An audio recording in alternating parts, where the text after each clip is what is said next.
Some parents weren't thrilled a few years ago when their children in Boulder Valley School District came across video footage of a transgender teddy bear teaching children how to abuse their pronouns during school hours, or when the Colorado Transgender Community Choir sang to their children about a transgender crow. Caldara wrote. 2 weeks later, Caldara used her column to discuss the Colorado State Law 2019, which requires primary school children to be taught full human sexuality and education that includes transgender issues. I hope conservative writers in Colorado will speak because we value conservative voices on our pages and we don't have litmus test paper to test their opinions.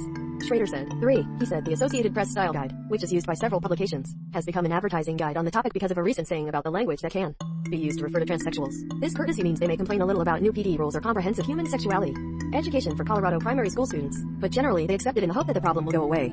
It's amazing to see how repressed frustration in the mainstream media led Trump to victory. He wrote. Caldara recently wrote 2 articles criticizing what he sees as a restriction on transsexual freedom of speech. He specializes in political commentary and world affairs and has been writing for the past 4 years for the Conservative Tribune and the Western Journal. They decided that not everyone falls under one of 2 categories of gender and sex.